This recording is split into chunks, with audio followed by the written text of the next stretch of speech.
Hi, I'm Tom. I'm the head of customer service at Navexa, and there's been a lot happening behind the scenes, and I'll take you through some of the new updates that we've rolled out to users in the past month.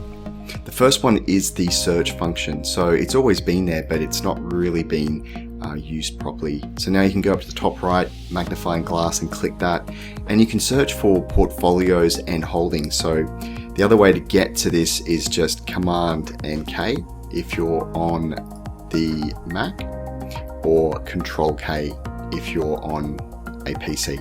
So I'm going to search for CBA, and you can see here it's in a number of my portfolios. So I've got it in my main portfolio, my banks, USD, and a blank portfolio there.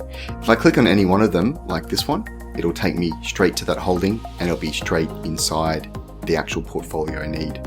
Also, I can click and I can type in something like USD, and this will find my portfolio that shares the name. So that will make it a bit easier in terms of finding where different holdings are, but also different portfolios in case you've got many of them. One of the next features that we've also rolled out is a big change to the billing and subscription area, and particularly this area allows companies or self-managed super funds the ability to pay with direct debit. So you can see here on this page, you've got the option now to tick at the top the I'm purchasing as a business company or self-managed super fund, and you have to enter your company name. In this case, it's ABC Company as trustee for the DEF super fund. Put in your address details, and here, instead of having just the card options, you've now got direct debit. And if you're entering the direct debit for the company that has the bank account, what will happen is that it might take a couple of days.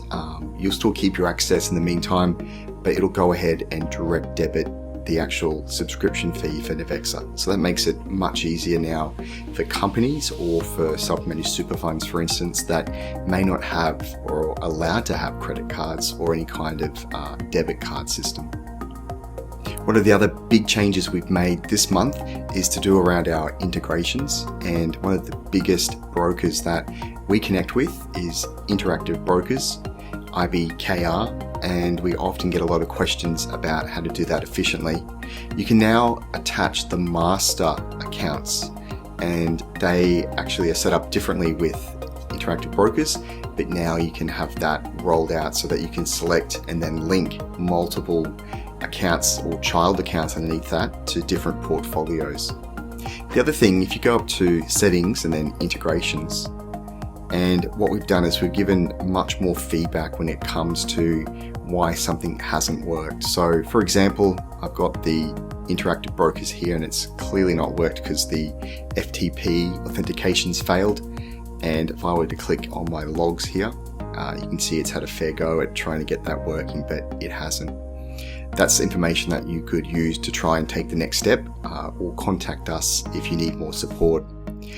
With the cryptocurrencies, we've also added that same support, that same ability to see the logs. You can see here my coin spot, and if I go down to view logs, you can also see that even though I've just set this up, it's saying that the sync has been completed and there's no new data in there at the moment. It'll give you different messages depending on what exactly the problem might be, and then you can either use that to help yourself and either reset that particular API, that connection, or you can even reach out to us and just ask for more assistance via the online chat.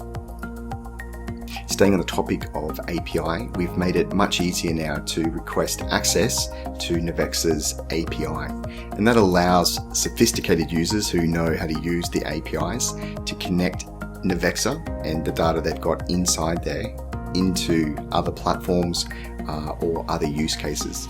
You can go up to settings, the cog at the top right, go to settings, and you'll see here that API keys is now shown at the top.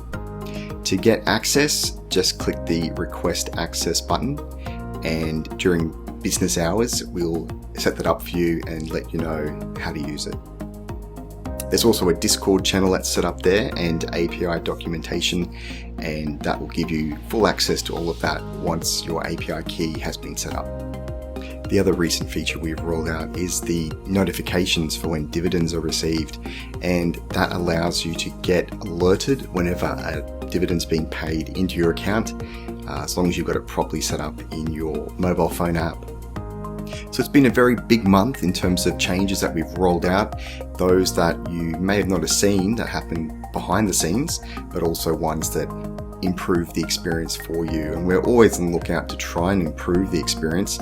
You can always go to the feedback.navexa.io page and actually submit feedback there or feature requests, and the rest of the community can actually upvote. And the ones that are brought to our attention, the ones that are more popular, they tend to get acted on first. So definitely use that.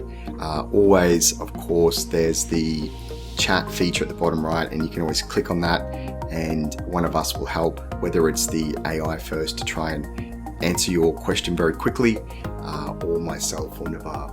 So reach out if you need help, and we'll be back next month with an update into those changes that will happen soon.